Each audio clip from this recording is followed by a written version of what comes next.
اللہ تعالیٰ نے جب انسان بنانا چاہا، انسان کی تخلیق کرنا چاہی، تو حضرت جبرائیل علیہ السلام کو حکم دیا زمین پر جاؤ، زمین سے تھوڑی سی مٹی لے کر آؤ۔ حضرت جبرائیل علیہ السلام آسمان سے نیچے اترے، جب مٹی کو ہاتھ لگایا، مٹی اکھاڑنے لگے تو دوسری مٹی رو پڑی، کہنے لگی اللہ کا خوف کرو، ہم پر رحم کرو، ہمیں ایک دوسرے سے جدا مت کرو۔ حضرت جبرائیل علیہ السلام کو رحم آیا، خدا کا خوف آیا، خالی ہاتھ واپس چلے گئے۔ پھر میرے اللہ نے حضرت میکائیل علیہ السلام کو حکم دیا جاؤ زمین سے تھوڑی سی مٹی لے کر آؤ، میں نے انسان کی تخلیق کرنی ہے، میں نے انسان کو پیدا کرنا ہے۔ حضرت میکائیل علیہ السلام آسمان سے نیچے اترے، زمین پر آئے، جیسے ہی ہاتھ رکھا مٹی اکھاڑنے لگے تو دوسری مٹی رو پڑی، خدا کا خوف کرو، اللہ کا رحم کرو، ہمیں ایک دوسرے سے جدا مت کرو۔ حضرت میکائیل علیہ السلام کو بھی اللہ کا رحم آیا، خالی ہاتھ واپس چلے گئے۔ جبرائیل علیہ السلام بھی خالی ہاتھ واپس چلے گئے۔ میکائیل علیہ السلام کو بھی خدا کا خوف آیا، رحم آیا، وہ بھی خالی ہاتھ چلے گئے۔ پھر میرے اللہ نے حضرت اسرائیل علیہ السلام کو زمین پر بھیجا کہ جاؤ تھوڑی سی مٹی لے کر آؤ، میں نے انسان کی تخلیق کرنی ہے، میں نے آدم کو پیدا کرنا ہے۔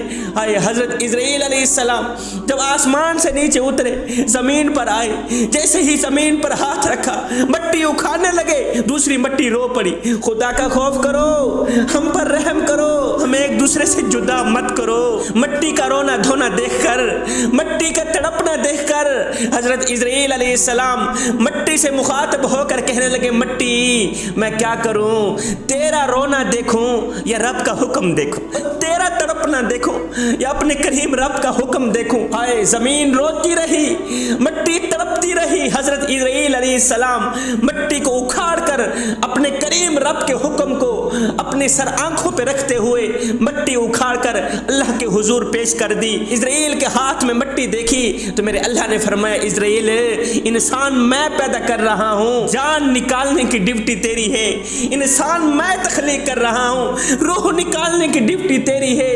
اے اسرائیل جب میرا حکم آ جائے، جب اوپر سے فیصلے آ جائیں، پھر چاہے ساری کائنات کیوں نہ روتی رہے، جسم سے روح نکال لینا۔ جب میرا حکم آ جائے، پھر چاہے ماؤں کی گود کیوں نہ خالی ہو جائے، وارث لاوارث کیوں نہ ہو جائیں، باپ کا بازو کیوں نہ کٹ جائے، ساری کائنات روتی رہے، میرے حکم کو سر آنکھوں پہ رکھنا، رحم مت کرنا، جسم سے روح نکال لینا، جان سے روح نکال لینا۔ جب میرا فیصلہ آ جائے، جب اوپر سے فیصلے آ جائیں، پھر کسی بھی قسم کی گنجائش نہ رکھنا۔ حضرت ابراہیم بن ادھم رحمت اللہ تعالی علیہ کے پاس ایک شخص آیا، کہنے لگا حضرت میں گناہ کرنا چاہتا ہوں۔ آپ نے فرمایا بالکل کر، اللہ کا رزق کھانا چھوڑ دے پھر گناہ کرتا رہے۔ اس نے کہا حضرت یہ نہیں ہو سکتا۔ حضرت ابراہیم بن ادھم رحمت اللہ تعالی علیہ نے فرمایا اللہ کی زمین سے نکل جا پھر گناہ کرتا رہے۔ کہا حضرت یہ بھی نہیں ہو سکتا۔ اچھا اللہ کی چھت سے نکل جا، اللہ کے سائے سے نکل جا پھر گناہ کرتا رہے۔ کہا حضرت یہ بھی نہیں ہو سکتا۔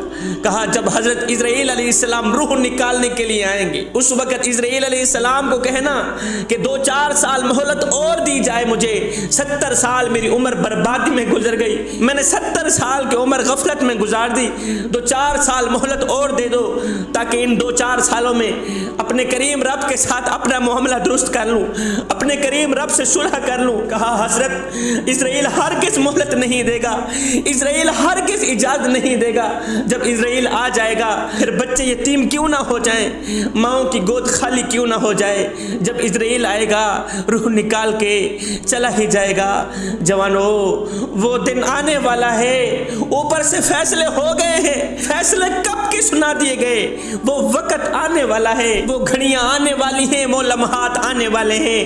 اذا زلزلت الارض زلزالہا، جب زمین پھٹ جائے گی ایک زلزلہ بپا ہوگا، زمین پھٹ جائے گی، اندر کے بوجھ باہر نکال ڈالے گی، ہمارے کیے گناہوں کو باہر نکال دے گی، ہمارے کیے کرتوتوں کو باہر نکال دے گی۔ باہر نکالنے سے مراد ہم نے زمین پر جو گناہ کیے، ہم نے زمین پر جو زنا کیے ہوں گے، ہم نے زمین پر جو ظلم کیا ہوگا، جو زنا کیا ہوگا، یہ سارے کالے کرتوت زمین باہر اگل دے گی۔ پھر تو کہے گا ہائے اس زمین کو کیا ہو گیا، یہ یہ تو میرا کیا سب کچھ باہر نکال رہی ہے، یہ تو مجھے ذلیل و رسوا کرنے کی کوشش کر رہی ہے، یہ تو میرے کیے کالے کرتوت سب کچھ لوگوں کو دکھا رہی ہے۔ آج ایک آدمی پیر طریقت بن کے بیٹھ گیا، رہبر شریعت بن کے بیٹھ گیا، جبے کبے پہن کے بیٹھ گیا، پگڑی سجا کے بیٹھ گیا، اچھی اچھی باتیں بتانے لگا، سیدھا راستہ دکھانے لگا، لوگ ہاتھ چومنے لگے، دست بوسی کرنے لگے، لوگ پیچھے چل پڑے، خدمت کرنے لگے، جیب سے نذرانے دینے لگے، اپنی جیب سے لنگر پکانے لگے، خانقاہ کی خدمت ہونے لگی، مہمان اس کے آتے، نوکری کوئی اور کرتا، نوکریاں لوگ کرنے لگے، حالات بدلنے لگے، لیکن اس کے اندر جو چور تھا، اس نے اپنے اندر یہ جو شیطان بٹھا رکھا تھا، اس نے تو دکانداری چمکا رکھی تھی، وہ تو چور تھا، وہ تو فراڈیہ تھا، وہ تو دکاندار تھا، جو اس کے پیچھے تھے وہ تو سچے تھے مگر وہ خود چور تھا۔ لیکن سنو، جب اس کا اس دن راز فاش ہوگا تو اس دن بڑی رسوائی ہوگی، اس دن پھر بڑی ہی ضلالت کا سامنا کرنا پڑے گا۔ جب راز فاش ہوگا، جب پردے کھلیں گے، جب لوگوں کی نظروں کے سامنے آئیں گے، اس دن بڑی ہی رسوائی کا سامنا کرنا پڑے گا۔ وہ دن آنے والا ہے، اذا زلزلت الارض زلزالها، جب زلزلہ آئے گا، زمین اندر کے بوجھ باہر نکال دے گی، تمہارے کیے کالے کرتوت تمہاری نظروں کے سامنے آ جائیں گے، پھر تو کہے گا ہائے زمین کو کیا ہو گیا، اس نے تو میری پگڑی کے اندر چھپی دکانداری کو ظاہر کر دیا، اس نے تو میرے جبے کے اندر چھپے شیطان کو ظاہر کر دیا، اچھی اچھی باتوں کے اندر چھپی دکانداری کو ظاہر کر دی۔ زمین کہے گی چپ کر، تو چہرے کا تو نیک تھا، تو چہرے کا تو متقی پرہیزگار تھا، درویش تھا، تیرے اندر جو کچھ تھا آج تیرے عقیدت مندوں کو وہ سب کچھ دکھایا جائے گا۔ ایک آدمی دیندار تھا، جبہ کبہ سجایا ہوا تھا، سر پہ پگڑی رکھی ہوئی تھی، ہاتھ میں تسبیح تھی، ٹک لگی ہوئی تھی، جا رہا تھا، ادھر سے ایک ناچنے والی فاحشہ عورت آ رہی تھی، طوائف عورت آ رہی تھی، اس دیندار نے اس طوائف کو تبلیغ کرنا شروع کر دی، کہا ارے بس کر، ناچنا کودنا بند کر دے، بس کر سیانی بن جا۔